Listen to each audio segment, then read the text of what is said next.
Welcome everyone to Beyond the Court podcast with Coach Arnold. And today I am excited to welcome a guest whose work goes for beyond basketball. He is a coach, mentor, speaker, content creator, and the founder of Dream Leaders, a platform dedicated to helping young people unlock their potential and become the best version of themselves.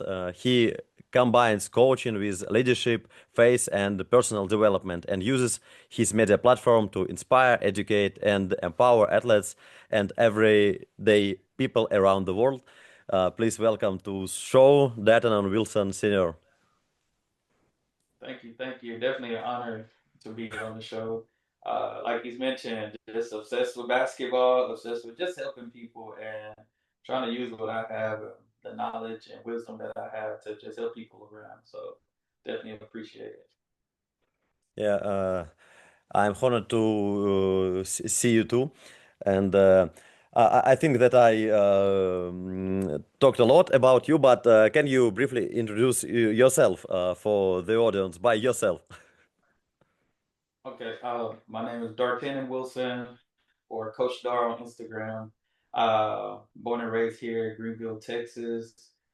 First got into coaching probably around 20 years old, just from my dad asking me to coach my little brothers and sisters, like select team and stuff like that. So that kind of opened up a window for me because I never wanted to be a coach. I had a woman that I worked with.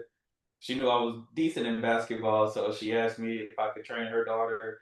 So like everything was always there because it was never I thought about what I thought about doing because I was still chasing my own hoop dreams. But fast forward about 10 years later, here I am, 3-year head coach at a public high school. Uh, had did 5 years of coaching my own organization and been training different kids here and there, other kids from different places, and from I'll say middle school to higher level, been just helping kids develop in basketball, develop their mind.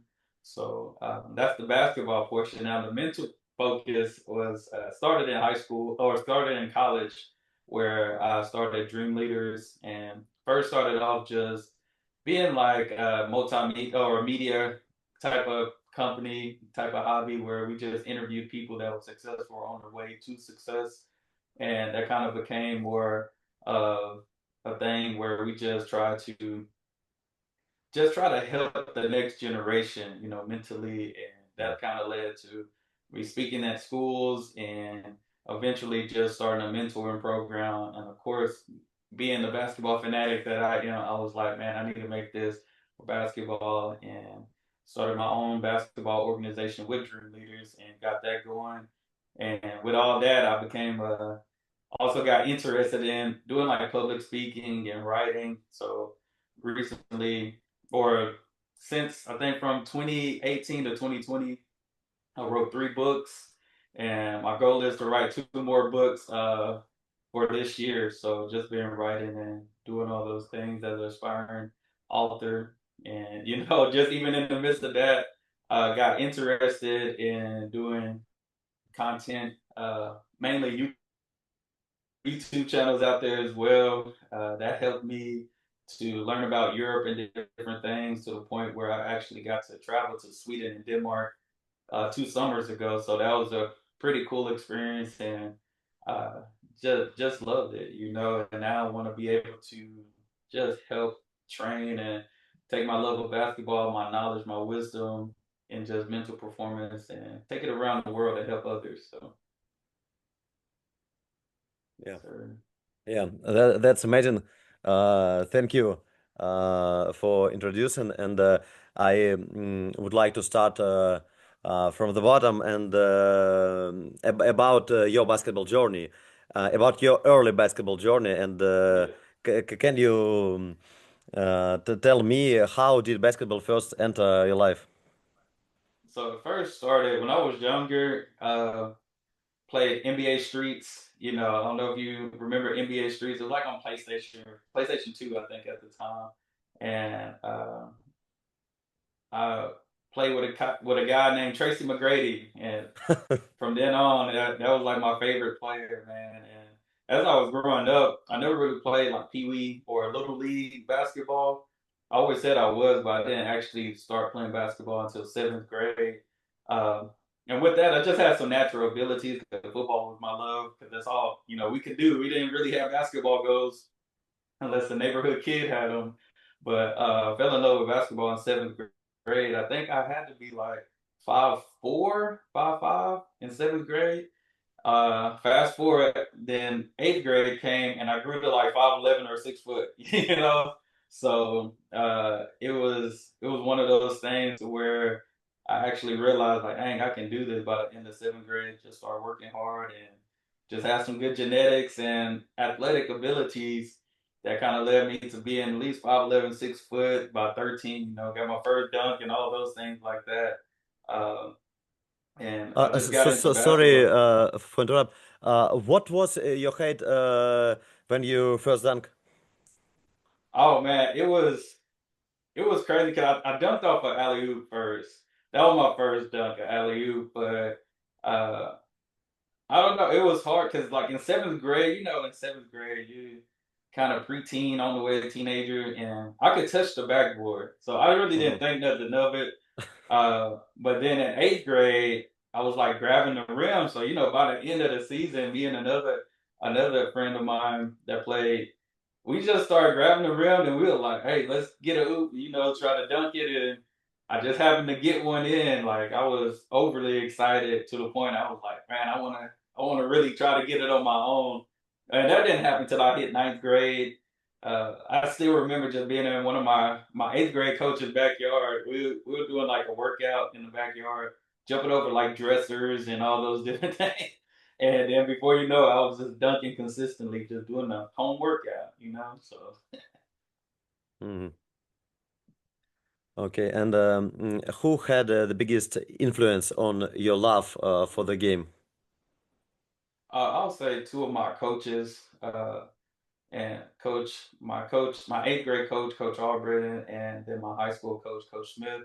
Um, Firstly, with Coach Smith, he actually is my athletic director now. So I've been able to be a head coach at the school that he's currently at, just from being one of his high school players, but just kind of being more than just a player because he's seen my life outside of it and knew I was somebody he can trust and knew I was willing to work hard and kind of change the culture and things.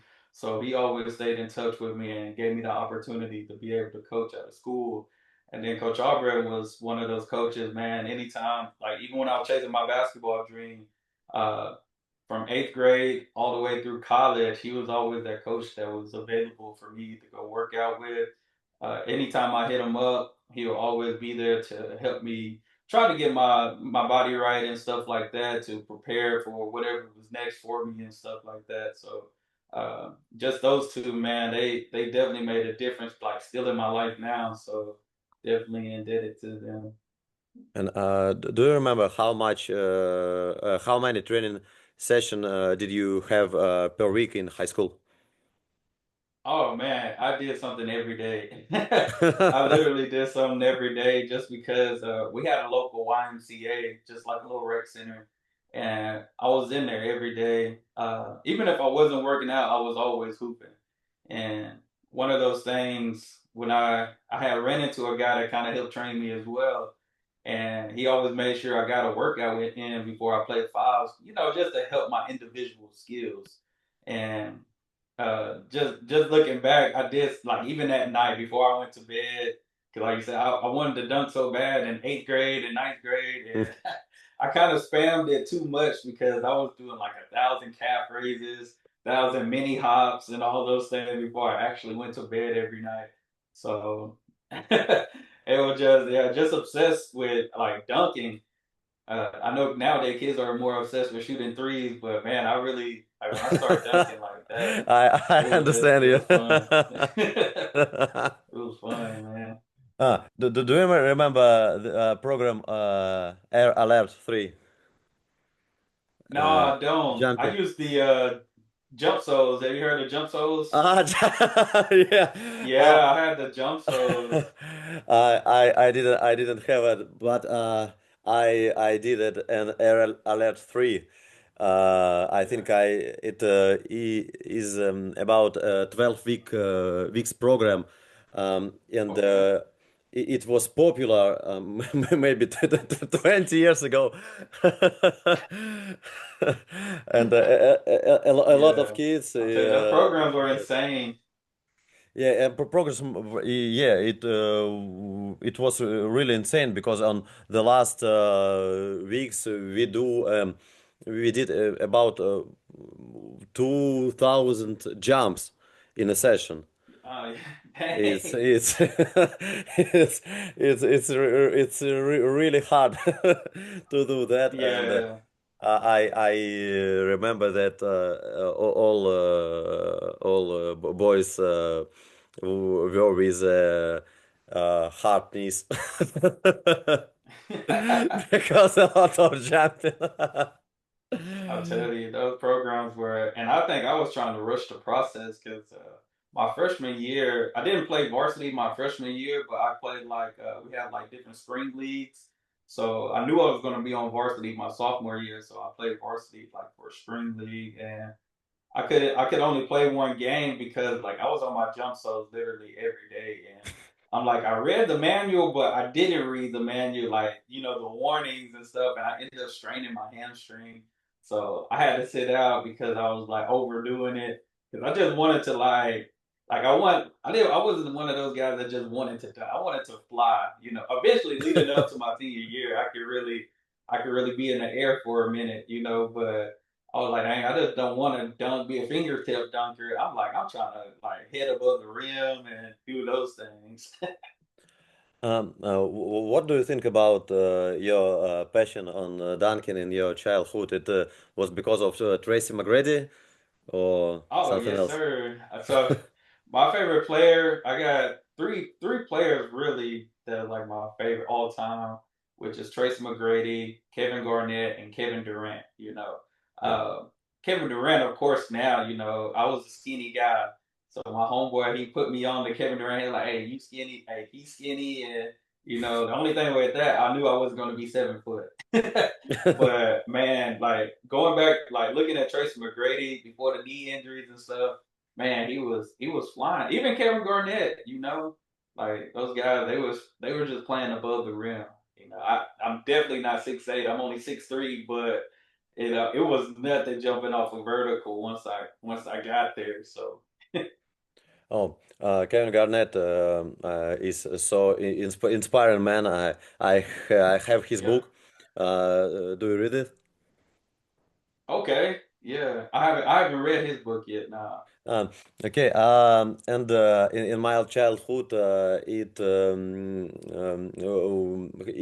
he had a big impact on me Hmm. because of his story. Um, Yeah. in my childhood, I saw a documentary about his life and about winning in Boston, and anything is possible. That's great. Yeah. That's amazing.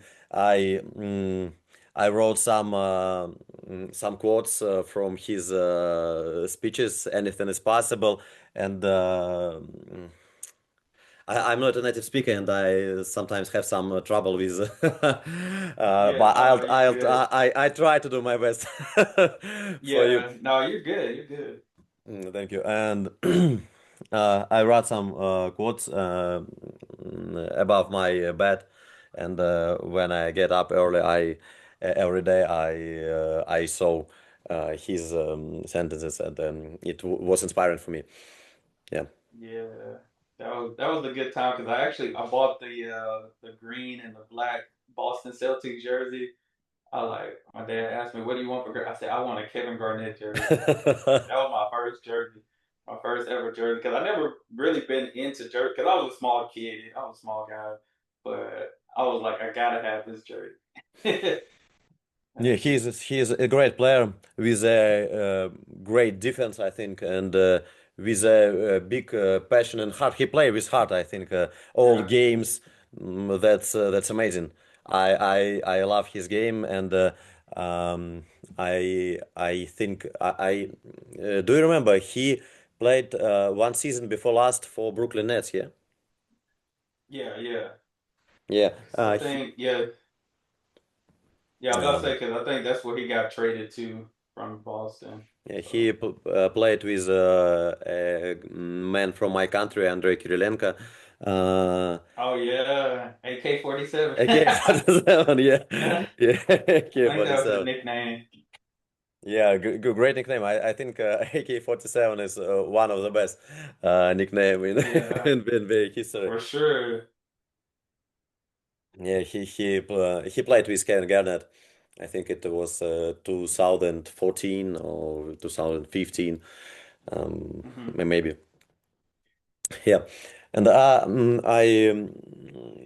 I would like to ask you a lot of things, but in the end of interview, I will ask about some favorite players and favorite movies. But if we are talking now about players, then Yeah. we can talk about movies. I always ask this question, and what your favorite movie of all time and your favorite basketball movie of all time? I'll say for a funny movie, my favorite movie probably Talladega Nights, Ricky Bobby. That's my I could watch that all day. It's like NASCAR with Will Ferrell. It's hilarious. Like that's my like go-to funny type of movie. Uh, but when it comes to basketball movies, there's a lot of different ones.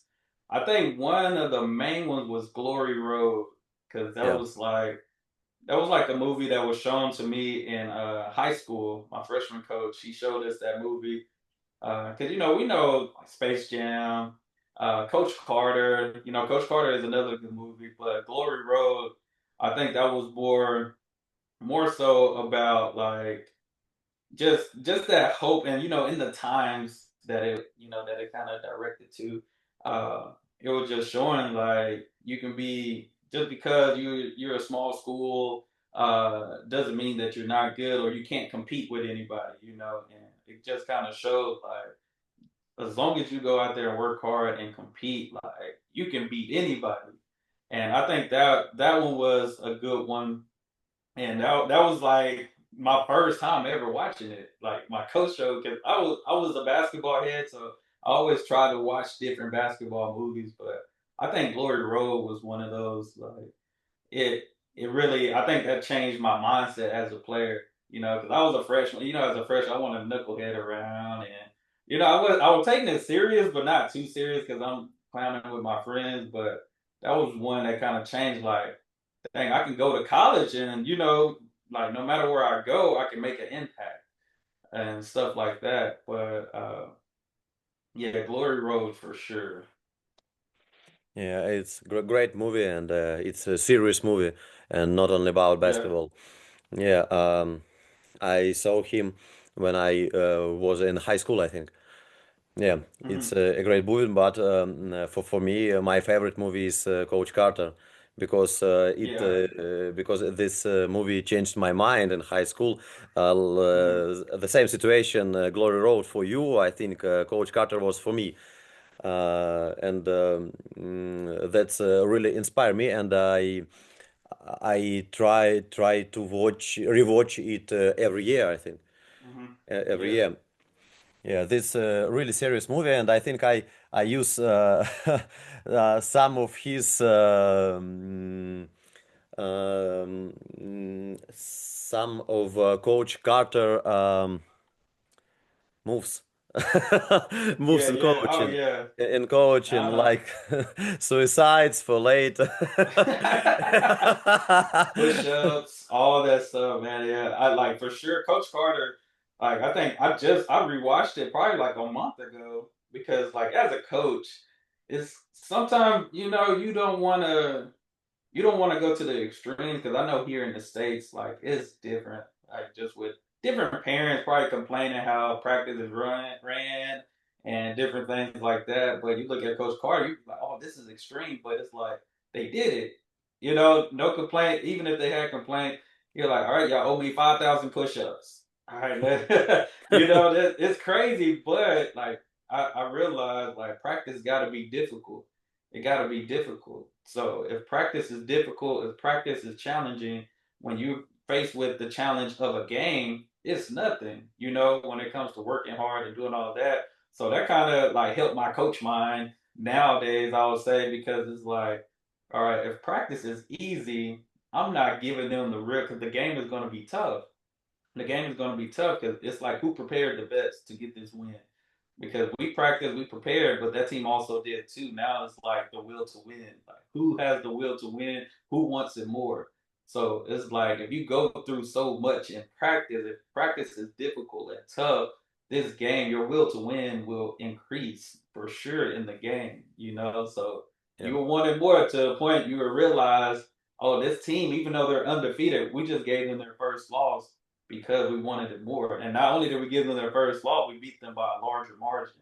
So yeah, like Coach Carter, it was some crazy stuff. I was like, I don't know how much you can get away with nowadays, but it's like you do practice got to be difficult, and even on grades and all that's like got to be tough on your players for sure. Yeah, I love the way that he built a community of Hmm. his team. He bring it together and they play like one organism. And I think it's not only about basketball; it's about people development. Not Yeah, only player. He cares not only. Sorry. He cares not only about their development like a player in the hmm, future, like for going for pro. Uh, they care about his future like people. hmm, It's yeah, very important, and I think it's very important for me now because a lot of coaches want to grow a NBA player. Uh, right. I think it's okay. It's a Hmm. good goal for them, but only maybe 1% of all players Yeah, uh, can play on the pro, an NBA or in Europe or in Asia. Only right. 1%. 99% of players will go for simple work in Hmm. office or in Yeah, the another side. I always tell my players that you can be not only a pro, you can be a coach, you can be a judge, you can be a manager, you can be in a basketball, but in a different way. You know? yeah. Because Yeah. those same principles apply, like different companies, they love when you were a former athlete, just because like you gotta think the principles of teamwork, problem solving, discipline, motivation, all that stuff goes into that. Because you go get, like you mentioned, just a regular job or regular 9 to 5 job or something. It's like those things still apply because now this company has a goal, that needs to be reached. And I do the same for my players. I'm like, I don't coach y'all to think you're going to the NBA or you may not even have the chance to play college, but the next level of your life, you'll be able to use these same principles to keep getting you further and further. You can start Yeah. off as a worker, then 5, 10 years later, you're a supervisor. Then eventually, or you might want to start your own company and something. It's like you gotta use these same principles because they apply, and that's the greatest thing about sports is you can apply this to life. Yeah. Yeah, I'm really agree with you. And but is motivation is a problem for kids in the United States? Because I never be in the United States, but Mm-hmm. I I thought that all kids in the United States are so motivated to be a pro, no? Oh yeah. Just about. Everybody has the hoop dreams. I don't know. Have you seen that documentary called Hoop Dreams? Yeah, yeah, It of was made course. in the '90s. So I think sometimes that's how it is. Nowadays, a lot of kids they get the cameras. They get the. I don't know if you recall the time where like Ball is Life, Hoop mixtape used to be out, and you had to be really, really good to even get a mixtape. And nowadays, everybody's getting film. And I think the culture, people want to make it to the NBA, But now more money is being made in college, so or even before college, there's kids making good money in high school now. So it's like some of them may want to go to the NBA, but it's like if I get there, I get there. If I don't, I'm still good. So I think sometimes it's changed, but when you're real young, you don't mind. Like I want to go to the NBA. I teach fifth grade. 2 years ago, I taught for the past 2 years, I taught first grade. So, I've got kids telling me they want to be a firefighter, a police, all these different things just to when they get older. Now it's like, all right, what's realistic? What am I really working towards now? So I think here we have a lot of good talent, but I see the NBA just kind of our superstars are filled with guys mostly that been under the radar. They don't get so much attention. You look at Steph Curry, you look at somebody like Kawhi Leonard, Damian Lillard. These were guys they went to like a mid major, but they wasn't ranked in high school. Ja Morant, another one. These guys wasn't ranked in high school, no notoriety in high school, but they went to college and performed, and it translated to the NBA. Versus you have guys that probably the number one player in high school, they get to college, kind of be mediocre, but because of what they did in high school, they're still a lottery pick, and then they get to a team and it don't work out. So uh, it really just depends like on the grind, how hungry you are and how bad you really want it. So I think kids nowadays, because they get that notoriety so early, they don't know what the grind really is anymore. Trying to really, I gotta really work harder than this person because I'm being overlooked. Yeah, I think it was 1 or 2 weeks ago.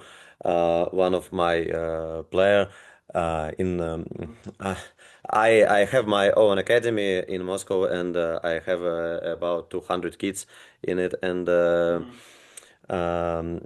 from first grade to 10th grade.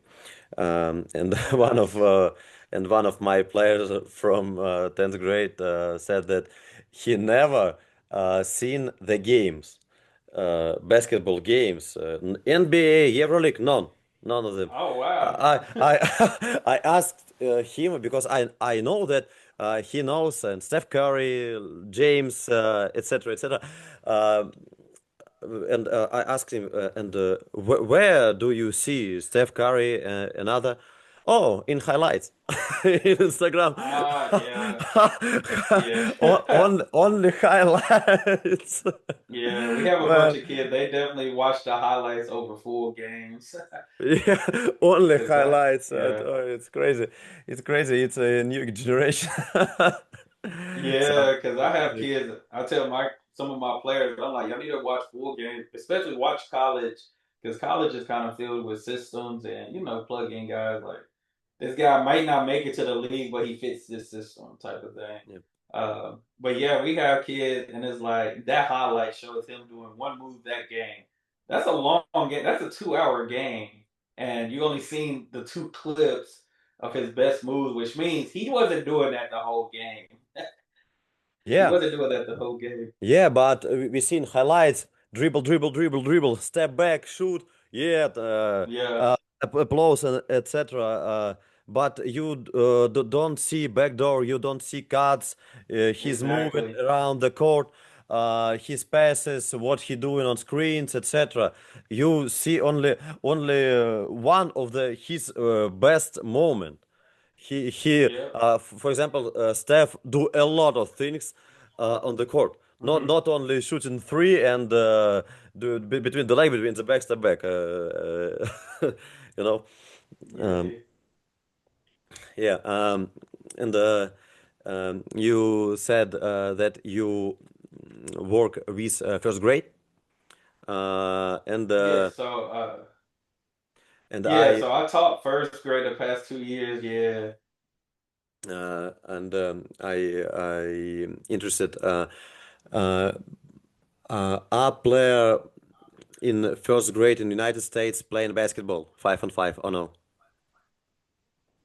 Oh no. It really just depends. Cause I have my youngest son. He's 7. He's in the second grade, and sometimes you can see kids. They kind of you can see it early. They got the development. You know, they developed a little faster than others and stuff. But for a first grader, I haven't seen one that tall. But yeah, usually right. And I think because my son probably a little bit, he might be like 4'8", 4'9".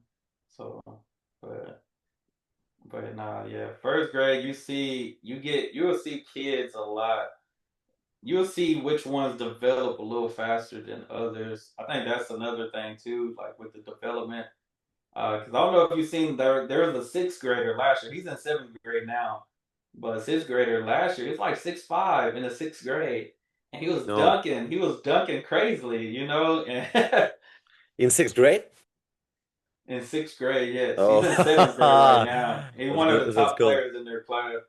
Yeah, but these kids are, like you said, these kids are definitely different because, like I mentioned, when my dunking journey, like everybody were kind of rim grazing if you were tall enough to try to dunk and stuff. But now you got a kid that's 12. He was like six. He had to be like 12 or 13, but he was already 6'5", and he was dunking like he was a sophomore or junior in high school. I'm like, what in the world? It was crazy. Yeah, thank you. I recorded a podcast with a coach from Serbia, and he said to me that their players started to play basketball 5-on-5 from 6 years old. Uh, Ah, not yeah, it's I I was shocked because in my country they don't play, I think, until the 8 or 9 years oh old. wow, In the first grade, we play some fun games with kids, with balls, yeah, some chasing, for example, etc. But not playing 5-on-5 on full court. yeah. We lowered the rim, so here, I think we go maybe as young as 4 or 5 years old. But what happens is they either lower the rims or we have like little offset rims to make it lower for kids. And then they use a smaller ball. Like I mentioned, my son, he's in second grade. So play on like an 8 foot rim and then uses like a girl ball for it. So, of course, a lot of kids, that's what I said with development, because my son, he's been dribbling. And because I work at a school and I'm a coach, I'm in the gym all the time. So, in first grade, he could already shoot on a 10 foot goal with a boy ball at 6 years old, and now he can shoot with a boy ball from the 3 point line. Oh, And he pretty much he make it consistently at 7 years old. So even if when he's in the games, even though the rim is lower, because we do work on that stuff, because it could mess it up sometime, but eventually he'll get it. But yeah, just muscle memory. Like he's not lifting weights or nothing, but just kept practicing throwing that ball from the 3 point line to the goal, and now he can shoot at 7 years old from the 3 point line on a regular rim, regulation rim. So that's just um, doing it every day. yeah, that's great. And I I want to return to the movies because I need to ask not only about movies but and about your favorite TV shows and about your favorite basketball TV shows. Series. Basketball TV. Ooh, TV shows. I'm one of those guys. I get into like the other things. So I'm like a Game of Thrones. What else Okay. did I watch? I recently watched Prison Break, but basketball, man, I can't really think of a. I think the only basketball show I'll probably watch was like the series of the starting five with Mm. the NBA, and then And Overtime Elite has some do stuff. you like Stats and Five? Yeah, yeah, I think it was pretty cool, kind of going behind the scenes with the players and stuff like Mm. that. Overtime Elite has one too that with the high school players and stuff. I watched that one just to see like what it's about and stuff like that. So uh, definitely love behind the scene type of thing, just given the reality of it. Yeah, my favorite basketball series is Last Dance about Chicago Oh Bulls. yeah, yeah, that's a good one. Yeah, I Yes, watch it every year. It really inspire me and motivated. Yeah, that's great. My wife loves Dennis Rodman because of Yeah. this movie. uh, oh, Yeah. and she buy it uh, yeah, The shirt. some Oh, worm. the Uh, worm. yeah, Yeah. that's Dennis your Rodman was that's your different. hoodie. It's not Yeah. mine. Yeah, Dennis Rodman, but I think I like that is a good series. Then have you seen the Magic and Bird series? And then the Team USA series, those are good. Those are good. The Last Dance was good. I think that was highly anticipated because we were like, where's Michael Jordan been? Yeah, and Lakers series, it's really cool too. From the Magic Johnson to James. Uh, I Yeah, saw yeah, I saw it this summer, and about Olympic Games on Netflix. It's a really good documentary too. I think I saw it yeah, maybe this summer too. It was yeah, really yeah. interesting. But That was what? yeah, especially with those. I like those that I actually got to witness because even in the '90s and so I really wasn't like on basketball that much. Of course, just being young and stuff like that. But the Team USA was that '08 with D Wade, LeBron, Carmelo. I can't remember if that was '08, 2010 with Kobe. That team. Chris Paul? I can't remember. Chris Paul, yeah. The Redeem team. Yeah. The Redeem team, I believe they called them. But I was like, dang, I actually got to live through that, and like I was loving basketball at that time. So it was cool to see the behind the scenes and how everything transpired on that as well. Because I think really after that, that's when the whole world started really catching up in terms of basketball. And NBA, our best players are from different countries now. So Yeah. But Redeem team was really good, really good. I think it's the yeah, most powerful team in the United States history in an Olympic Games. It was wonderful.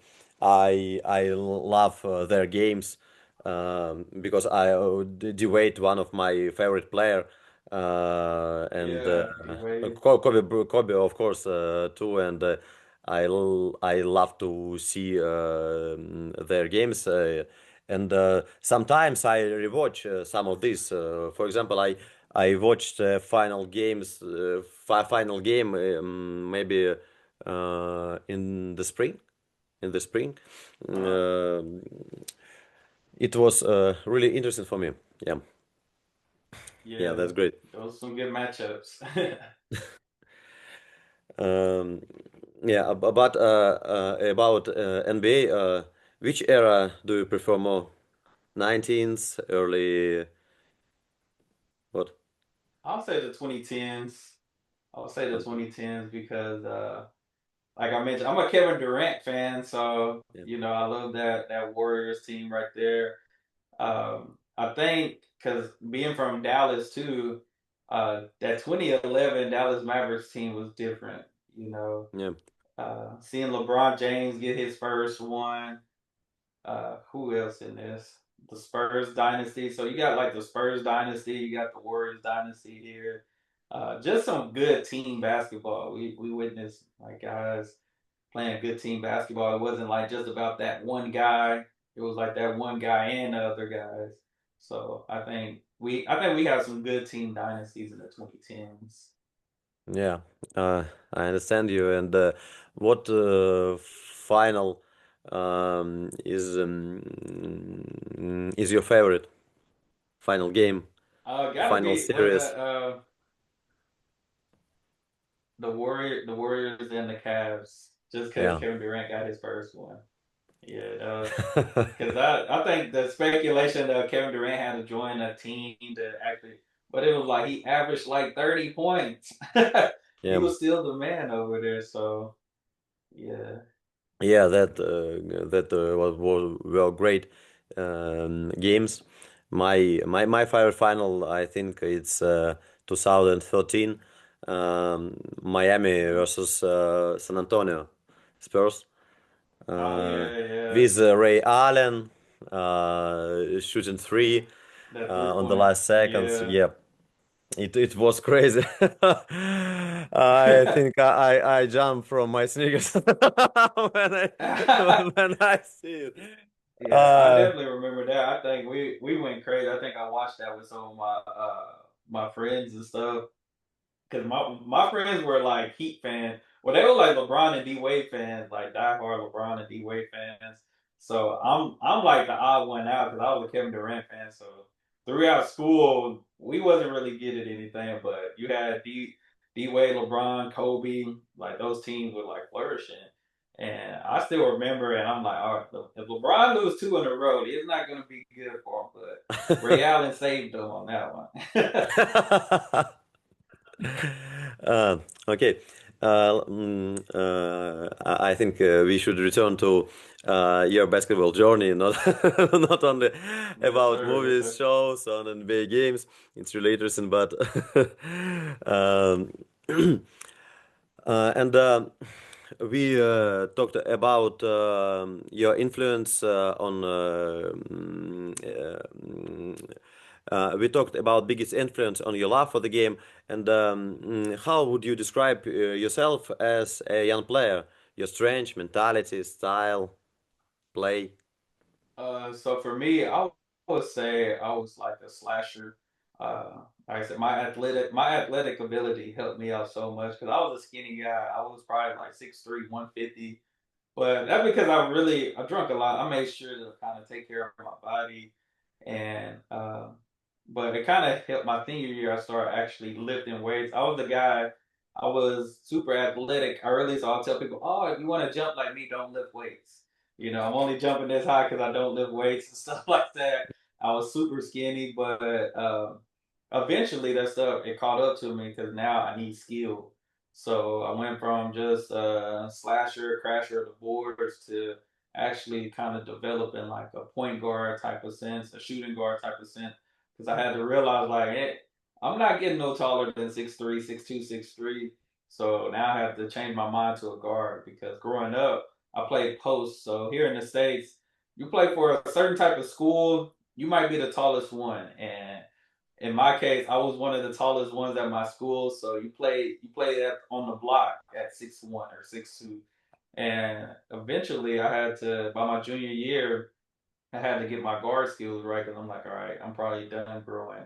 And eventually that kind of helped. I became a better shooter. And then by my senior year, it really became more of a guard to run the offense and stuff like that. So that helped me a lot, even like to this day of training players and stuff, because I had to train myself to be a guard because I played post so much, which helped because as a post now you're doing micing drills and all that stuff, so it helped me become a better finisher when I became a guard. But yeah, I was definitely a slasher, playmaker type of guy. I would say like a John Wall, Russell Westbrook, one of those two.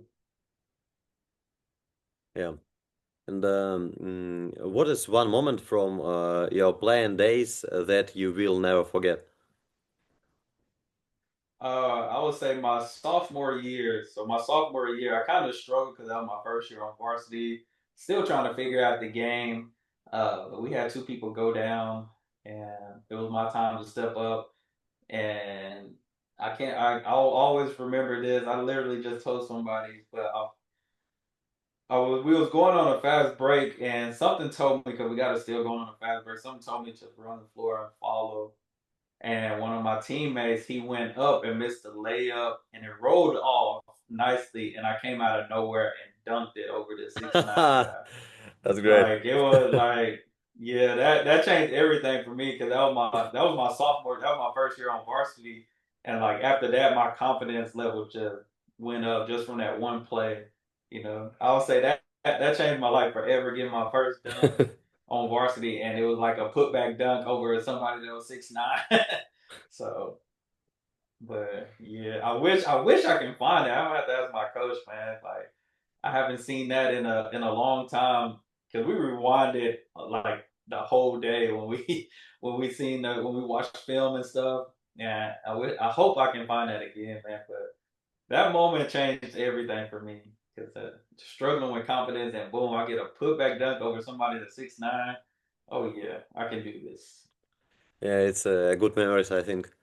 And I think that all we have had some lessons, life lessons when we play basketball. And what lessons from your Mhm. playing experience do you still use today as a coach?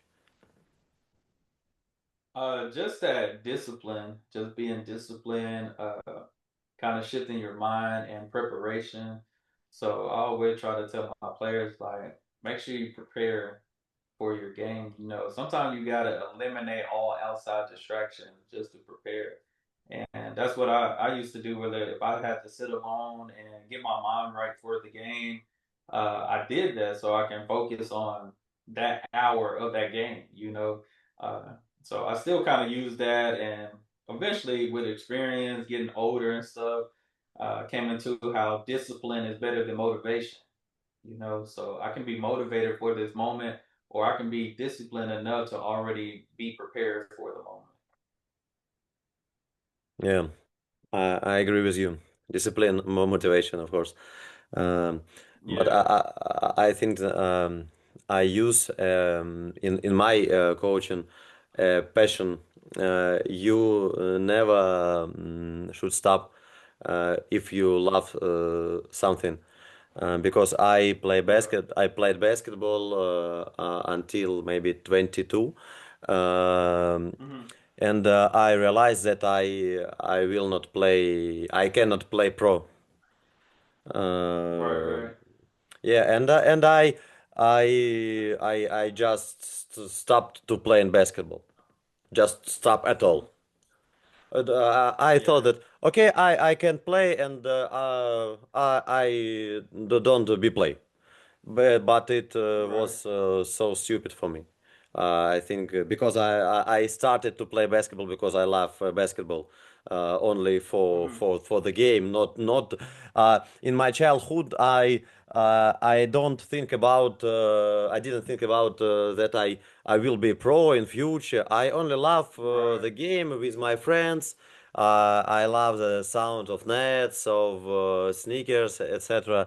Only of it, and I think that if you love something, for example, basketball, you should do that because you love it, not only of money or Oh yeah. and other things. Of course. And I trying to teach my kids this moment, I think. Yeah. That's good. Yeah, and next step, I like to talk about transition to coaching. And when did you realize Mhm. you wanted to become a coach? I would say when I started doing my own AAU program, and that kind of influenced it a little bit. Like I said, my dad asked me if I was interested when I was still in college, trying to help my siblings and stuff, and that's where it just kicked off at right there. I always knew I knew I was a student of the game, and it was tough at first, just being a good player, and then gotta meet certain players where they are, and try to help them be the best they can be with the abilities that they have. Versus me seeing myself in other people type of thing. So yeah, it just came. It started with that, and then I've been going ever since. Probably since I was 20. So, and I'm 30 now. So for the past 10 years, just been coaching and teaching. Was it hard to make an own AU program in the United States?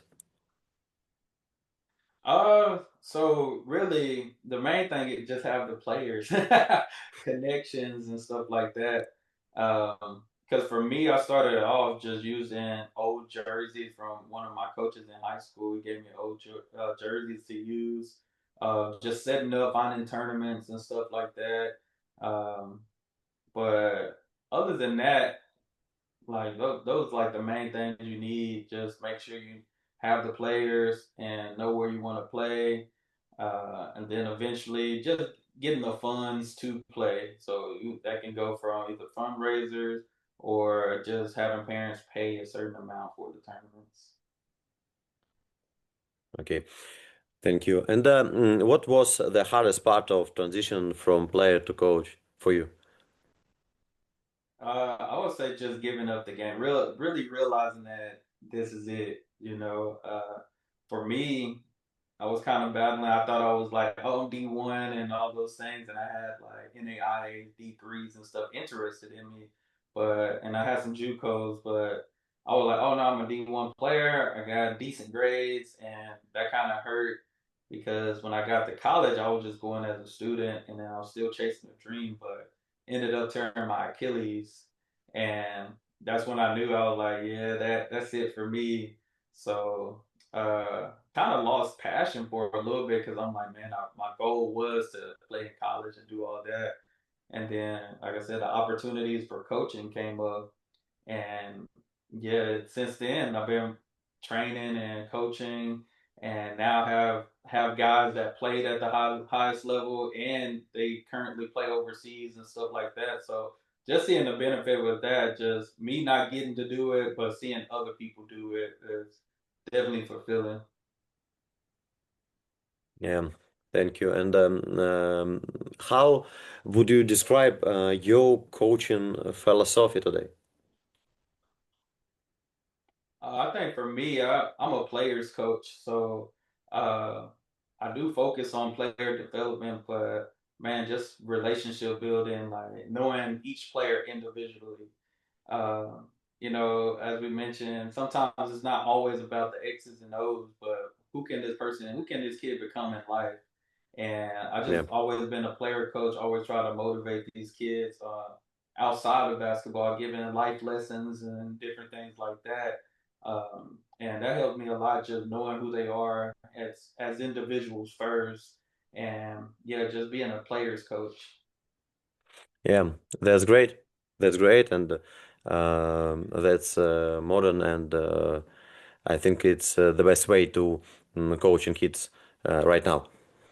Yeah. Yeah, and what qualities do you try to develop in young player first? Most definitely the mindset. Uh, uh, I try to get their mind because certain ones they feel like if they can't do it, they're not good enough. So I target the mindset. So I'll do for me, I wouldn't say I do like crazy workouts, but I do something that would challenge their mind first, because of course your body is going to respond to whatever your mind is telling it. So uh, I have this workout plan that I posted, and it's like a 30-minute conditioning, and it's like it's nonstop. And some people are like, "Oh, that's crazy. Ain't nobody doing it." But it's like I literally make my players do this just because it's a mental battle. Uh, so I always try to cater everything I do to the mind because you have a strong mind, you're gonna have strong will, and that's gonna be talent always. If you have the will to win, the will to work hard, and the determination, it don't matter how talented this person is, because now we can figure out how to stop this person. We can figure out how to get where we need to get, and those different things like that. Yeah.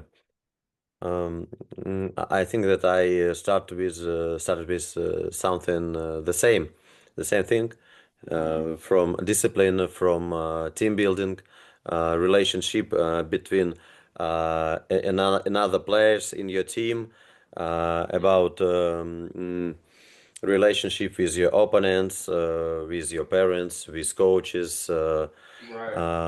I want to build a good atmosphere in the team, Right. for kids, because in my childhood I haven't got a good atmosphere in team. Um, Right. and but I try to do the best things for my kids right now, Mm-hmm. and I think only Yeah. because of it I have a lot of kids in my program right now, Mm-hmm. only because of relationships, only because of it, not Yeah. not because of my coaching abilities. and my basketball Right. knowledge only because of Yeah. my How relationship with good it. you are to people in general, Yeah, yeah. And being good to people, like it all makes a difference. It all yeah, does. yeah. And what do you think is the biggest obstacle for young athletes today? I think just avoiding certain distractions. I think we have so many distractions nowadays with the phone, social media, and those different things like that. And being a teenager, that's hard to give up. Um, I'm sure, just like you, I grew up in the era where the Instagram, the Facebook, all that stuff was kind of just now coming about, and now it's hard to put your phone down. It's hard to put your phone down. So I think the obstacle of just like eliminating those distractions, because these athletes nowadays they're getting so much attention, and you know how that goes. That can do a lot to you when you're getting so much attention, and you probably thinking you're this or you're not type of thing. And I think just eliminating all distractions. Do you allow your players uses smartphones on training session? Did I use it on transition? On training session. Oh, no, I don't allow phones. That's like one of those things to be in your locker room. But Texas actually passed a law so kids can even have like their phones during school. So they kind of changed that here. But yeah, the only phone is mine. If I'm doing like a video, just like drill purposes or trying to show, that's the only time. But other than that, nah. Because I definitely, even when it wasn't a law, I'll definitely see kids. You going to take a water break and they're going to check their phone. They're not going to get water. So that was just like type of stuff we'll deal with. This kid, oh coach, can I go use the restroom? You go. He's on his phone. He's not even using the restroom. So it's like a big distraction, man. Yeah, and I think that new generation of athletes is changed. And how should coaches adapt to them? What do you think? I think just applying that culture and just knowing the kid, knowing the player. Like I said, that goes to know a long way. Just knowing these kids and earning their trust as they earn your trust. Because I've been in a situation and I've seen situations. You have certain coaches, they might have this team that was unstoppable, but then 4 years pass and now they got a group and they don't measure up to what used to be. And now you just got to meet those kids where they're at. And I think just knowing what you got makes a huge difference, because I could have a year where I have 2 6'9s, a 6'5", and a 6'1. That's my starters. Then 4 years, 5 years pass by, and now my biggest player is probably 6'4". So now I just gotta adapt to what I have, and I think as a coach, most coaches they kind of gear towards like making sure their younger players are kind of staying in basketball shape, condition, and stuff like that. But me being in Texas, man, this is a football country for sure. So basketball it's a tough thing because like we have a bunch of football that goes on here. Okay, and I would like to talking about coaching, um, and I want to start from some interesting question. What do you think? Should players run some combination at YAS at YAS age, use age? Say that again. Do you think should players run some combination at youth age? Oh yeah, for sure. Because when you're young, it's kind of good to just know and learn how to play basketball. Learn how to run plays and stuff. Like I said, my son is in second grade, and me personally, certain age group, because my son is in second grade, and they got him setting screens. And with that, I feel like when they're young, they need to learn more so of how to pass the ball and how to move without the ball and stuff as well. Like dribbling, you don't have to do too much dribbling. If you got one strong dribbler, that's good. But if you can get these kids to move to the right place and make good passes, that makes a difference. Because when they get older, now they're doing that. And man, I played against schools that they didn't even have strong dribblers, but those kids, they just knew how to pass and move the ball. Pass the ball and move without the ball to the point where like they could score so easily just because they're just passing and moving the ball. So I think that's when you're young, I think those could be some key focuses on just learning how to pass and move without the ball. Because when they get older, like you mentioned with the highlight, we see kids, they watching James Harden highlights, Steph Curry highlights, and they just see them doing a bunch of dribbling for that one shot, and they think that's how basketball is, and it's like this is not basketball. Now it's good that you might have those skills. That's good, and you never know when you have to use them. But simple basketball is gonna win every time. Yeah, but in the United States, I think is the most is the best technical preparation for players. Um I think that the most skillful player are in Mm-hmm. United States right now. I think. Yeah. Um, with my USIM, we play a lot of transition drills.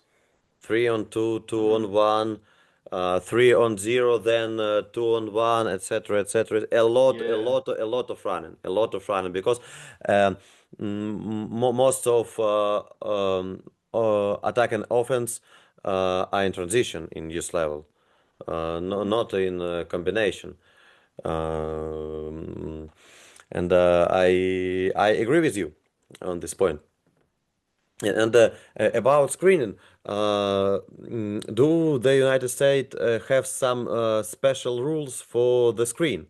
For example, in Europe, in some countries, we can use screen until 12 or 14, and we can play zone defense until 16, Mm-hmm. for example, and we can play a full court press until 10, I think. What Mm-hmm. about United States? It really just depends because every state is different with their rules, and I'll go as far as saying every city is different with their rules because every city might have their own leagues. Like the city I live in, we have our own leagues, and sometimes we face other cities that might, join together to make an association for the youth. But then you can go do AAU and they just let you play basketball. My son's rule is only one person can guard up. You got to play defense behind the 3-point line and do those type of things. Versus like you play AAU, they just letting you play straight basketball. You can't travel. If you set a screen, it's still got to be a good screen. My son got a foul. He got an offensive foul because when he set the screen, he was still moving. So it's like, especially with kids, it's different because if somebody could just run you over, and or you just collide with somebody if you're not strong enough. So the rules definitely vary city to city, state to state, and that just I think people just get together and just decide on themselves on what's allowed and what's not allowed. Like I said, we got as young as 5-year-olds. They let them travel, kind of carry a little bit because they're just learning. But by the time you get to second or third grade, now you got to dribble. If you don't got nothing, you can't pick it up and dribble again. So those rules are always different. But for the most part, they let them play basketball. No stipulations or nothing like that. And what do you think about it when coaches should start to teach players pick and roll? For me, I like the pick and roll, but I like it probably I would say at the middle school level, like seventh and eighth grade level Hmm. and up. Uh, Me personally, just because when you're younger, uh, I think just the development of just learning to pass and move without the ball, you know, and most times you see kids by the time they're in middle school and high school, their bodies are already adjusted and they might be what they are already. When you're young, you might have a big kid and you can set a pick and roll and do that, but later on, that other small kid could have a growth spurt and outgrow that guy. And now that kid Yeah. never worked on pick and roll because he was always small, but now he was a late bloomer and got bigger. Or sometimes we face is most kids play multiple sports. So during basketball season, of course, kids playing basketball, but these same kids play football, they play basketball, they play soccer, they run track, so it's always other sports stipulations as well. So you might have that big kid that can probably pick and roll, but he might choose football and never play basketball in middle school or high school. So and that's just how I see it here. But that's why I feel like you can start implementing that stuff in middle school for sure. Because you do it too young, that guy might be so good at pick and roll, but he may not want to play basketball later. Yeah. I think, in my opinion, we should start to teach pick and roll maybe at 13 and or 14. It's like the seventh Yeah, and eighth grade, because pick gave us a big advantage to dribbler, yeah. a really big advantage. And I think that in usage they should create by their own skills. I My tactic for all my team is read and react. Uh, Yeah. for example, do you penetrate in the zone? And if you see helper, you should pass. If you don't see, you can Hmm. shoot, or finish, etc. By and If you can dribble, you should to make a pass and make a cut Yeah. to rim. Another player should replace you, etc., etc. This is my system. No, not my system. The system which I use for Yeah. for my my teams. And I think that pick give a big advantage, and it's not good for their development, in my opinion. Yep. No, because usually when you have younger kids like now, I see kids that are probably eight grades ranging from first grade all the way to fifth grade. Sometimes it's just like this kid is just faster than this kid right now. So of course he's good. Or that kid is just bigger than this kid. So of course he's better. So like, but if that slow kid or that small kid just learn to pass, cut, move without the like now he's still effective versus this kid is just faster. And youth coach certain youth coaches, especially here in the state, they just want to win. They don't even care about the development. So they'll just let that one player just go and do everything versus like using the whole team just because that kid is just bigger or faster than everybody. So I think yeah, the development is like you gotta teach them all because if everybody knows how to play, you have a higher chance of winning. Because if you only have one kid that know how to, I'm just gonna trap them. I'm just gonna find ways to stop that one kid because everybody else is not doing anything. Yes, so sometimes I see in my country coaches like that, when they have one great kid who dribble and attack 90% of all games, and Mm-hmm. another four players stay in the corner. Four players stay in Yeah. the corner, and only one player's impact on the game, and I think it's terrible. It's not good for For development of all development. team. Yeah. Yeah, it's crazy. Yeah, it's good for this kid maybe, but it's not Yeah. not good for all 11 players in the Oh, teams except him. It's right. yeah. Maybe it's good for coach ego, but no, not good for. Yeah, Uh, yeah, for sure. yeah, I remember a situation when I play with my U10 team. We played Mhm. versus U12 team. It was a really good team, and we lose 0 to 96.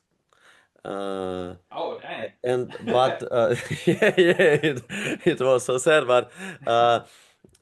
uh, their coach use full court press all time, all Ah, the yeah. time, all the time, and his best player played 14 minutes all game.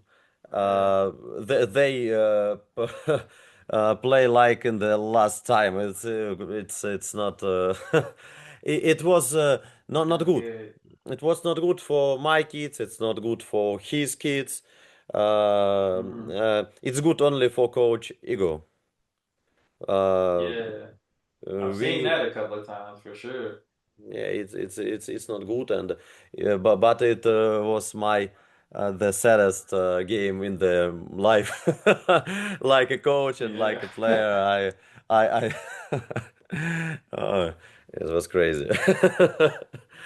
Okay, uh, I subscribe you on media, and you have a nice social media. And why did you decide to actively build your media presence, podcasts, writing platforms?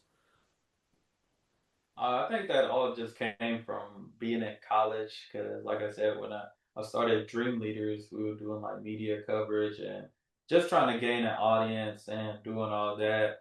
And of course, back then, there wasn't like you could get paid online on like Instagram and all that stuff. I still don't, but it forced me to like have a product now, Yeah, because I wanted to add value to people. So it forced me to have product, and that's why I started writing and putting my knowledge into books and stuff like that, and just giving my own life experience and like different processes that helped me through and stuff like that. So it really just started right there. College, I needed a product, and I didn't want to like sell merch and do all that. So I decided a book because I knew like that would be something that can last a good while, really forever, if anything. So yeah. just started from there. I wrote 4 books, the same as you. Okay. Um, mm, I write a book about coaching, one book for young Hmm. players, and one book for parents, because in my country we don't have a book for parents who Right. or sportsman parents, you know. Yeah. And it it's sometimes it's really hard to talk with them, Hmm. um, and complicated with them sometimes.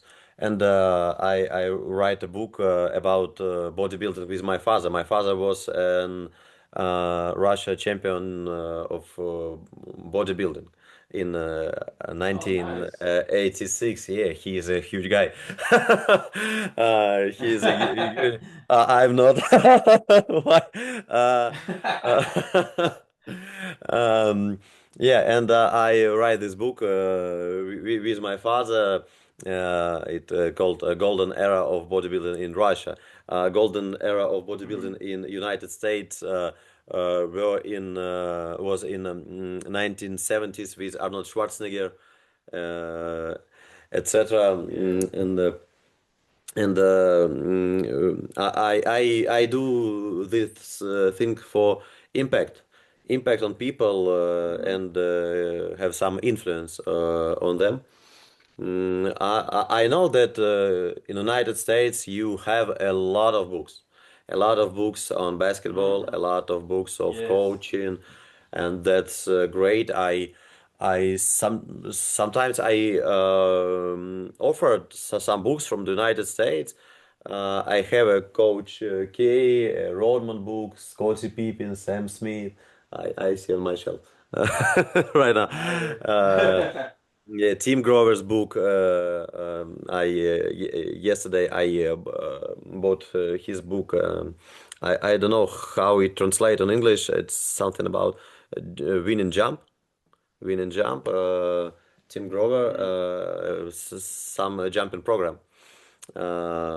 Okay, nice. Yeah, and why you decide to write it? It's it's really cool. It's really cool that you wrote three Mhm. books. Yeah, I think it's more than do 99% of people on Earth. Yeah. Yes.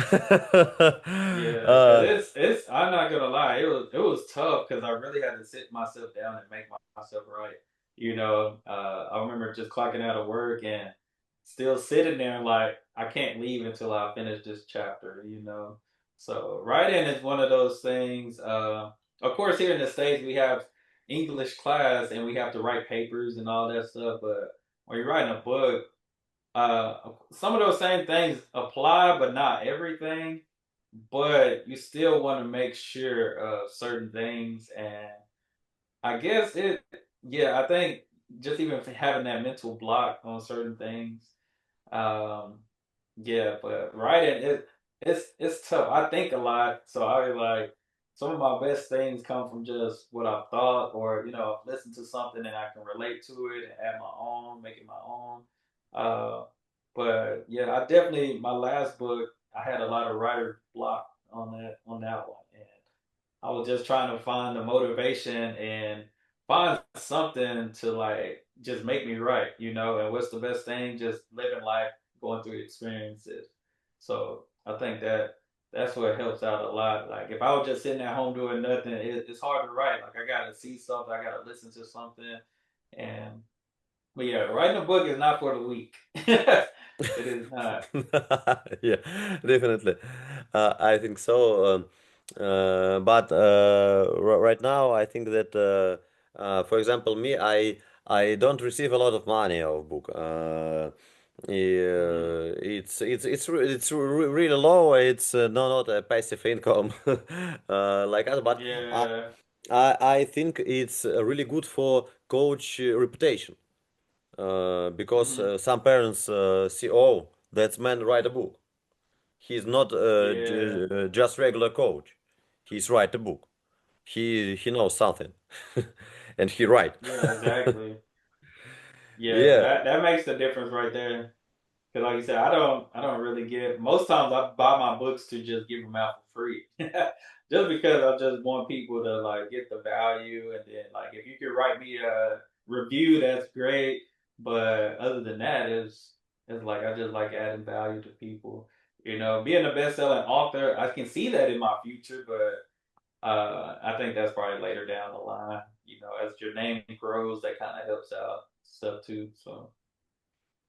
Okay. About social media, do you think modern coaches need a personal brand today? Oh, absolutely. So if you're at the, say for instance, you're at the high school level, and you're at a school, or you have your own team that you plan on doing this for like 10 plus years, I would say you need to be on social media just because like um, a lot of schools and different places, everybody needs certain money to keep this kind of functioning, keep it going, and different opportunities can be provided with social media. Like I mentioned, I do YouTube, like do reactions of just learning about Europe, and just doing that. It took me to Europe, to actually go to Sweden, to actually visit Denmark. To people from Sweden sending me food, people from Denmark sending me food, people from Germany, the Netherlands. Like I received food. I got into rugby league, like the NRL in Australia, and my favorite team is the Brisbane Broncos. And when they won the premiership, a fan emailed me like, "Hey, I want to send you a shirt." So I got an NRL Premier shirt just sitting over there, like, cause somebody, just the power of this, they're seeing me consistently, and they end up, outside of just the content, they start liking the person.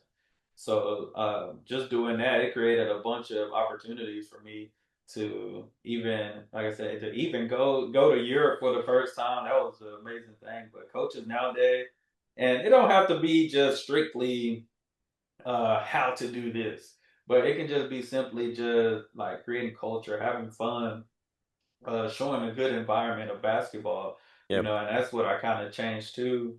That changed me a lot as a coach because, of course, I want to win, but it can be frustrating when you're just losing and it can be uninspiring. So I was like, through win or loss, I need to make this fun. Basketball was fun. I didn't play basketball just to win. I played basketball because it was fun. It took me away from certain yeah, things. So if you're a coach that plan on doing something for like 10 plus years, you need to create content because it's going to create endless opportunity for you, to even be able to have the funds or, bring in certain people that can help, get more people to help. And it just helps you build a resume. So, like you mentioned, you have 200 kids in your academy, and now 200 more kids just seeing how your academy is going. And now you got 400 kids. And before you know it, you got 2,000 kids. So, and that's just from the power of social media. And now, guess yeah, what? Now you're gonna be like, dang, I need help. And now you're gonna look, oh, what coaches in my area are good. Oh, I like what this coach is doing because he's showcasing it on social media. And it's like, I actually like what he's doing. Let me see if you want to help. And you just go from there. So it's always endless opportunities just showcasing it because it's not like you're showing something bad. It's always bad stuff on the internet, but there's good stuff too. There's good stuff that actually helps people. And about you, which type of content do you prefer see by yourself? For example, long YouTube content or short reels? So I for basketball, I've been doing the reels, and I have my own YouTube channel for my coach Dar. But my longer videos are like reactions because I'm Dar the Traveler. So I actually do like my videos for basketball. I try to make something either like funny or something that all coaches and players can relate to, type of thing. So I like the short ones because they don't take too long. But usually when I'm doing a reaction, I'm kind of like this. I sit and I'm watching videos, talking back, and doing different things like that. But it's still cool. But I definitely like the short versions more because you can get so many out in a short period of time. Yeah. Yeah, I understand you. I more prefer to see long videos, and I more prefer to make long videos for myself. But I Yeah, work in not Instagram gym. yeah, And yeah. That's tough, and that's always something too. Yeah, that's just making sure everything like the visual and stuff look good and presentable. yeah. That makes a difference too. But you can make it work. Uh, yeah, so sometimes I rent a gym, a good gym for Hmm. for record some videos. Yeah. Uh, and I started this summer series on my own language, Basketball from the Bottom, it's called, Okay. where I explain a basketball from the bottom, from the stance, fundamentals, Mhm. from the fundamentals, passing, etc., etc., dribble, how to dribble, because we haven't got these things in our country. Um, when I Right. was young, I saw YouTube with American coaches Mhm. on English. Not a lot of people in my country know English. Uh, and Yeah. I started to do it on on Russian language, um, and I think it works, and I think it works for Yeah. kids, and I sometimes send my videos for kids. For Mhm. kids, you should watch this thing. You should watch this thing Yeah. sometimes, and I sent this to parents sometimes to that I want that their uh, it's hard to explain. Yeah. Sorry. Uh, Oh no, I definitely understand. Yeah. uh, okay.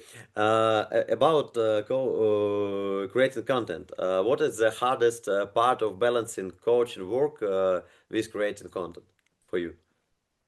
I think for me, it's easy to come up with concept, but I guess it's just depending on the temperature, how I'm feeling and stuff. Because if I'm angry at my team, it's like, oh, I'm not doing this. But if everything's good, I'll do something, try to have fun. But like I said, as a coach, you still do want to win. You know, you want to be able to compete, and it's like I think the other day I got beat by like 30 points. So it's like I got these ideas, but I'm like, wait a minute, I just lost by 30. Oh no, we gotta figure this out, you know. Versus my last game, I lost, but we only lost by 9, you know. So now it's like not bad. We competed, we did what we had to do. We just lost a tough one, you know. So I think the mood of it as well in the off season, oh yeah, we can do now. We're not out there competing. So the off season always a great time. During the season, it's hard to find the time because you're just trying to figure it out and study other teams, and you're just trying to get those wins. You're just trying to have a successful season. So, Do you work in off season or you have a rest? oh no, I'm in the gym 24/7. Yeah, I'm in the gym all day, every day. Ball is life. Um, for example, me, I work only 10 days in a June. It's summer camp. Okay. Uh, and in Yeah. the end of the August, it's the second summer camp. Uh, Okay. I and but I'm talking about coaching kids in person. Mhm. But another time in the summer, I try to do some content. For example, for writing Yeah. book, record a podcast, etc., etc. Some Mhm. things that I cannot do in the season because I haven't got Right. Yeah. enough time for it because I get tired sometimes, you know. Uh, Yeah, it's hard to find the time for sure during the Yeah, season. yeah, and working with kids require a lot of energy, a lot of your Yes, energy. yes. Mm, yeah, and sometimes I go home to oh, I'm so tired. I'm so tired, Yeah. boss. Yeah, it's uh, but in summer I and I think you can do things that we can do in the season. Yeah. Oh, for sure. Yeah. About opportunities. Social media give us a lot of opportunities today. For Hmm. example, I have a lot of opportunities because of social media. I can speak with coach with Dartannon Williams Senior from the United States. It's Yeah. really cool that we can exchange our experience in coaching, in life, etc. And but social media give another opportunities. For example, for me, like I have a lot of kids of individual training session Hmm. because only because of social media. Uh, Yeah. what about you? What opportunities has have opened up for you because of your media platforms?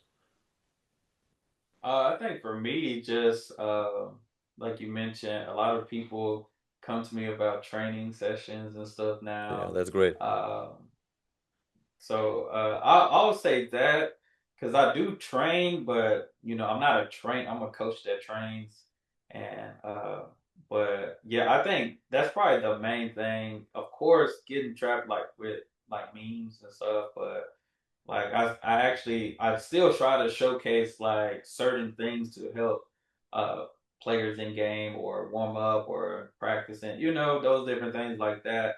But I think that's probably the main thing. And then like you mentioned, just connecting with other coaches around the world and stuff that gave me that opportunity to just showcase. Like I always tell people like Instagram is like my resume. So I try to showcase as much as I can. So like for instance, if I reach out to you, it's like at least you can go look at my Instagram and oh, I see what he's doing. Oh, I like what he's doing. So I always try to use Instagram as my resume to just build and connect because you only miss 100% of the shots that you don't take. So if I wanted to reach out to a bigger coach or something like that, it's like at least they can probably look at my resume and be like, okay, I like what he's doing, and give me the opportunity to talk with him and stuff. So Yeah, I think social media now is a good way to impact on people. Impact on yeah. people in a good way. Uh, in a good way, it's a really good instrument, I think, for it. Hmm. And I think it's a good instrument for salary too. Uh, and uh, and Yeah. uh, what about individual training session in the United States? I know it's really popular, yeah? Oh yeah, yeah, for sure. So it really just like I said, it really just depends on that trainer, where they're at. I'm fortunate enough to have my own gym, so as a coach and stuff, so that makes it easy. Um, some other trainers may have probably because of their social media presence and stuff, or they built their brand to a point where they was able to build their own gym. And I know some coaches go as far as like if you know a high school coach, you can probably go in and work. That coach might let you go in and train, or you might, like you mentioned, rent a gym, rent a certain time, and just do it like that. So there's different ways. It's definitely became a little bit more these days that people looking And for individual and training. what about players? Do they prefer training on outside court or inside court?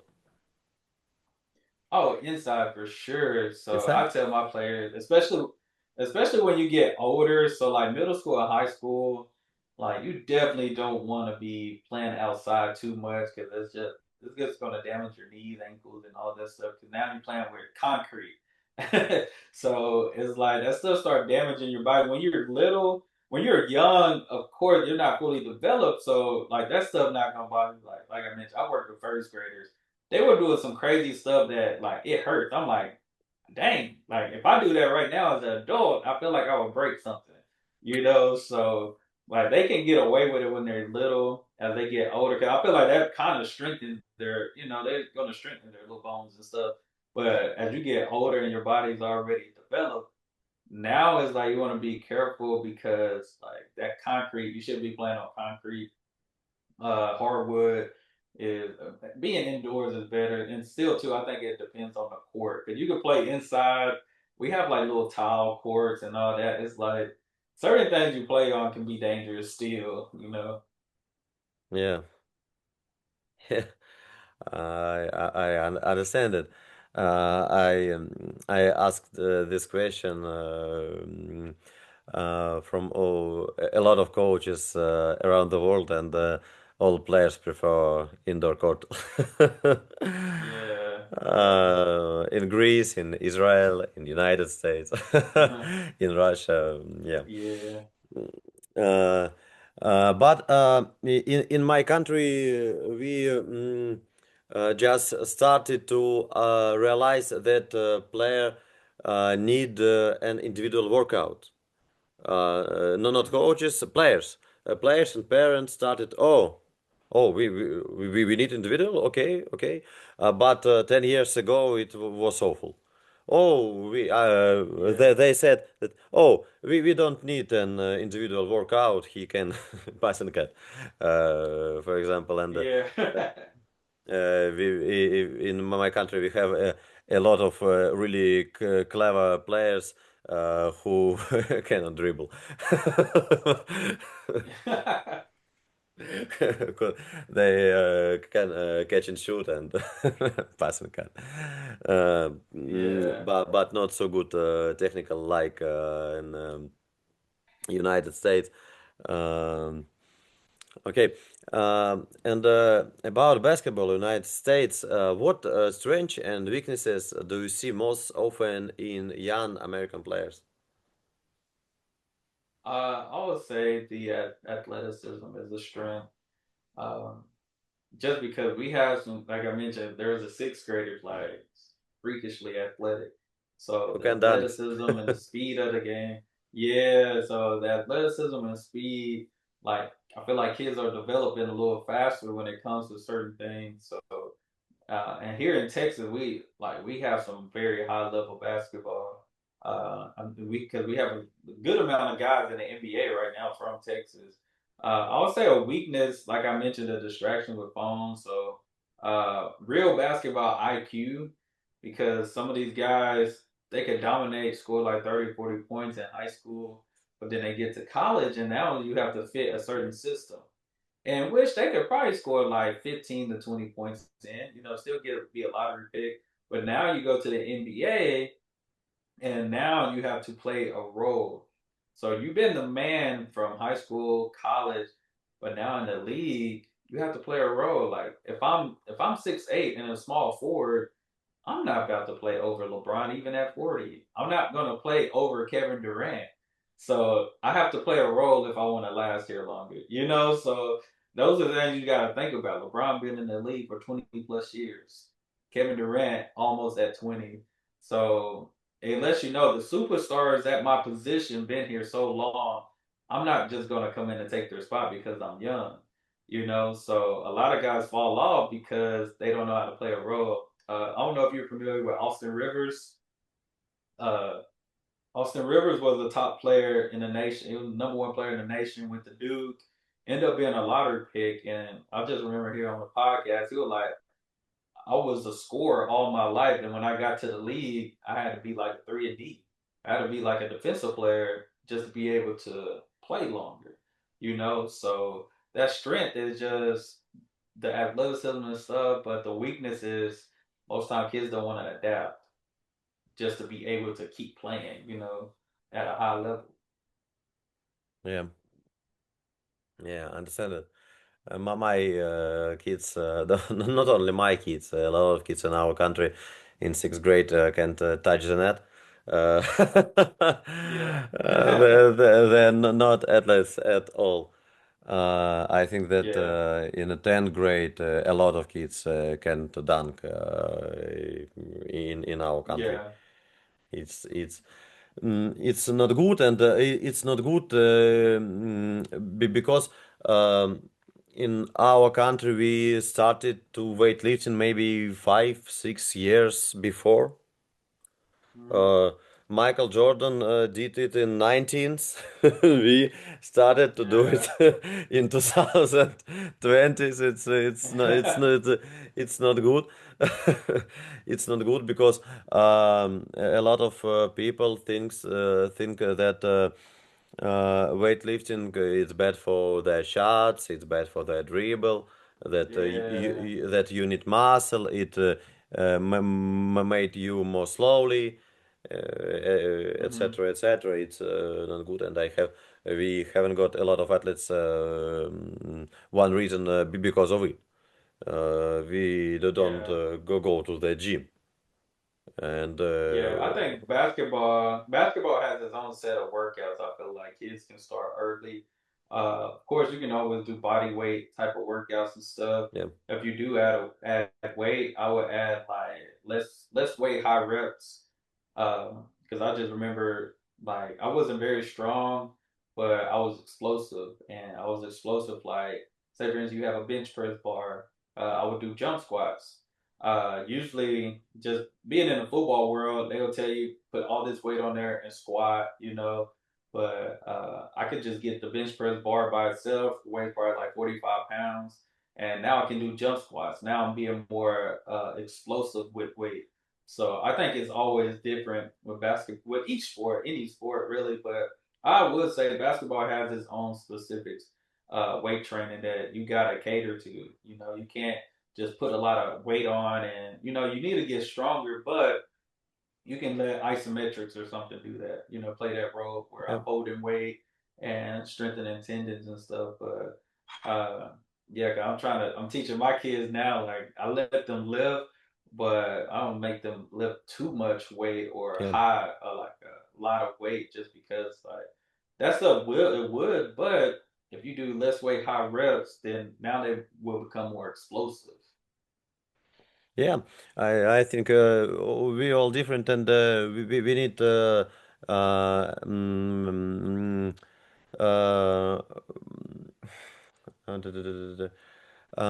some different strategies for ourselves. Yeah. Uh, for example, KD cannot bench press 86 kilos when Mm-hmm. was draft. Uh, but Yeah. Blake Griffin bench press 24 reps. 86 kilograms, it's 160 pound. I think Yeah. it's draft normative Mm-hmm. in the NBA. You know, and about weightlifting, I agree with you. I agree with you. Basketball players don't need to weight lift a lot, like football players, for example. I Yeah. um, I saw some programs, Duke programs for football players, Mm-hmm. etc., etc. It's crazy. It's crazy. It's crazy. Normative. It's 5, 6 times in a week with Yeah. with an athletic movements, a lot of squat, a lot of bench press, a lot of deadlifts. Yeah. Mm, that's crazy, and I think basketball players don't need to do something like Nah. that. Uh, and but I think we need to do something. We need to do something. I know that United Yeah. States. I know some players from my country who played in the United States, played and play United States, and they sent me their program in the gym Mm-hmm. 3, 4 times a week. It's great. It's great for high school, for college player. We haven't Yeah. got something like that in our country. Mm-hmm. Yeah, because that's why I say it is important. Because I think a lot of kids nowadays too get like a lot. There's been a lot of injuries. Uh, I feel like nowadays as well. So, and I don't know what it could be. I don't know if maybe it's like our foods or something. I don't know, but I feel like a lot of kids are getting injured nowadays. You know, like things that back in the day it will happen like periodically, and nowadays these kids are faced with them like super early. Like I remember even when I tore my Achilles the first time, like I was still playing basketball and doing all that, but I think I geared it more towards I was doing a lot of upper body and not as much lower body. You know, Yeah. so now the top of my body is heavy. It's probably too heavy for my lower part. You know, so and certain kids, you know, parents be like, "Oh, he needs this. My child needs this," so they might just focus on that one thing. When it's like, no, if he got strong legs, he do need to still have a good upper body, you know. Or if that kid has a good upper body, it's like, okay, he needs strong legs, you know. So it's different things, but I do feel like a lot of kids are getting injured, like more than usual. So they definitely need some form of weight training. Yeah. Uh, about injuries, I agree with you. A lot of injuries right now. Maybe it's really because of food. And I think if we talking about basketball, one reason is speed of the game Yeah. because player skills, player speed is really different from what we could see 20 years ago.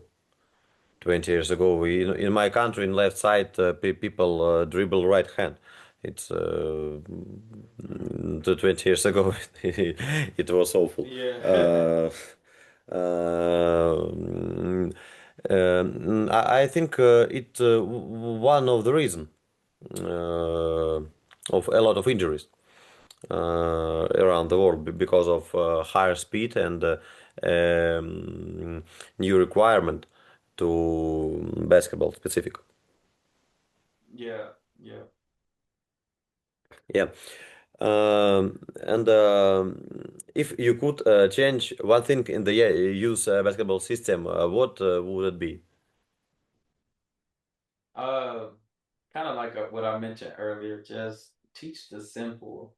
You know, I understand when they're young, I know you want to win, point blank, period, but it's about the development, just about the development. So I wish now that, because I don't know how it worked there, but here sometimes it's like parents that's the coaches and stuff like that in the youth, or yeah, most times it's the parent, like parent coaches and stuff like that. So ego can get in the way because I want to win. So I'm going to use my advantage that I have this faster kid. But I wish we can just really develop and work on the basic stuff when they're young. Yeah.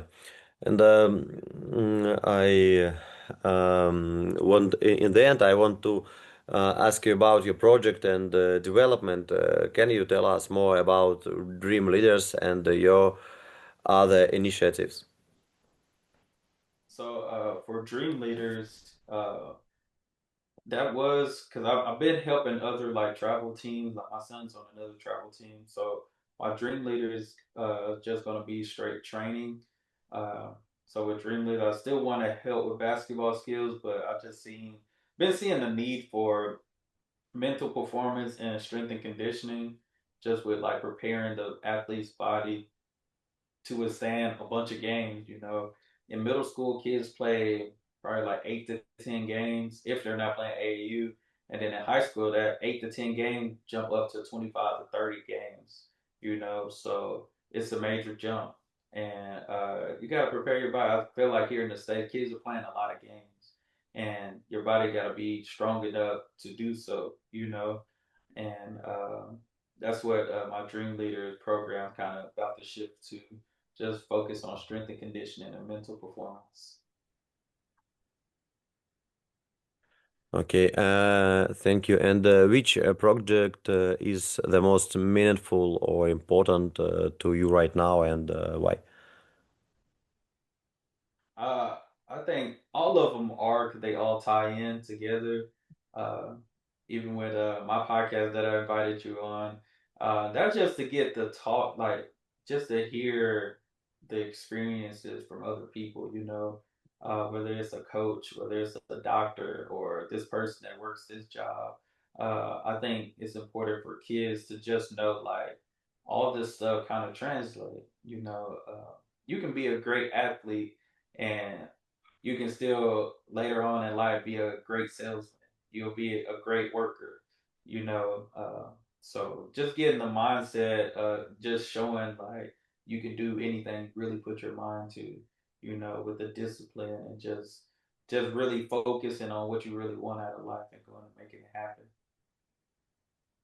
Yeah, and what about your future plans for coaching? My future plans for coaching, of course, I want to eventually get coach at a high level. I know I'll be helping with a college, junior college. At least my goal is to help with a junior college next year, kind of like part time, like volunteer type of stuff, just to learn that aspect of the game, and you know, eventually hope to maybe I'll be with an NBA team or something like that one day, or a EuroLeague team somewhere, NBL, somewhere at the highest level. I think I could make an impact. Yeah, that's great. I think that's a great goal, and you can do it if you want it. And Yeah. do you want to work in EuroLeague too? I wouldn't mind it, or even just having clients that I work with. Like I mentioned, I got a couple of guys right now that I've coached in high school, and they still come with me to train when they're at home. They play. One of them play in Spain, another play in Germany, and another play in the Netherlands. So just even connecting that way, even in the smaller markets in Europe, because we have a bunch of guys here in the states that try to continue their overseas, even if they're not EuroLeague. Like Europe still has so many leagues that some of these players still go in and try to play and stuff like that, just to continue on for the love of the game. I think that in the United States is a more interesting environment for coaching, except in NBA. It's a team has a lot of coaching staff, a lot of Yeah. equipment, a lot of everything, a lot of Hmm. everything. Not the same like in Europe. I know that Yeah. in China right now they do the same things like NBA. It's called CBA, China Basketball Association. Oh yeah, yeah. Uh-huh. Some I of heard of my that. friends working there. It's similar to NBA, I think. Hmm. They oh, get a lot of money in it. Yeah. And it's So I think Yao interesting. Ming is over that, if I'm not mistaken. Yao Ming is over that association Yeah, in China, yeah. if I'm not mistaken. So I think that he's the president, yeah, of this federation. yeah. Hmm. Andrei Kirilenko is president of Russia Basketball Federation. Yeah, I mean, Yeah. this. That makes sense. Uh, Makes sense. if you played in NBA, you can be president of your country federation of basketball. Pretty much, yeah. uh, You played at the uh, highest level, so but it's interesting that you want a coach in Europe too, like in Bay. It's interesting. It's not the same in other coaches. A lot of coaches want to work in mhm, Bay. Uh, yeah. I think working in Bay it's really tough. It's hard because Oh, of a lot of flying. You don't see your hmm, family. Uh, a lot of work because if you are coach, you do a lot of invisible job. yeah, Some writing, scouting, etc., etc., etc. You hmm, always thinking about games, about players, about your opponents, about his yeah, coach, about a lot of things, about his combinations, about your yeah, training preparation. And NBA, it will be in the highest level. It's so complicated, yeah, I think. Uh, but it's really a great goal. I think to hmm, work in NBA, it's really inspiring goal. Uh, yeah. mm, I think that you could, but just imagine you want to do you want to be a coach in the San Antonio? I wouldn't mind it. Yeah, that would be cool. We actually had a guy, I think he's actually from Dallas, Texas. He was doing training and he's done training probably since I was in high school, and he just got hired uh, for the Spurs. His name Tim Martin. You look him up. He used to be like a basketball trainer. Trained a lot of high level NBA guys and high school guys when he was here, and ended up. I think he's one of the assistants on the San Antonio Spurs. So Yeah, that's great. And in the end, it should be a lightning round because with quick answers, I should ask about movies, and TV shows and series. yeah. But I asked it before. But I have some special questions. Kobe or Okay. Michael? Kobe or Michael? I like Kobe. I got to watch Kobe, so I say Kobe. It was really fast. Yeah, Kobe. Yeah. You know it before Kobe. before my question. Yeah. Uh, okay. It was the last question for this podcast. I think I know it was a really interesting podcast for me, and you're really interesting person with a big impact on people on basketball in the Texas. You have a good media. Really love it, and I wish you good Thank you. luck Thank you. with your goals, with your big dream goals. Uh, I think or anything is possible. For sure. For sure. Yeah, Uh, I definitely appreciate being on. yeah, thank you. I really appreciate you to have on this podcast. Oh, I have. Okay, thank you.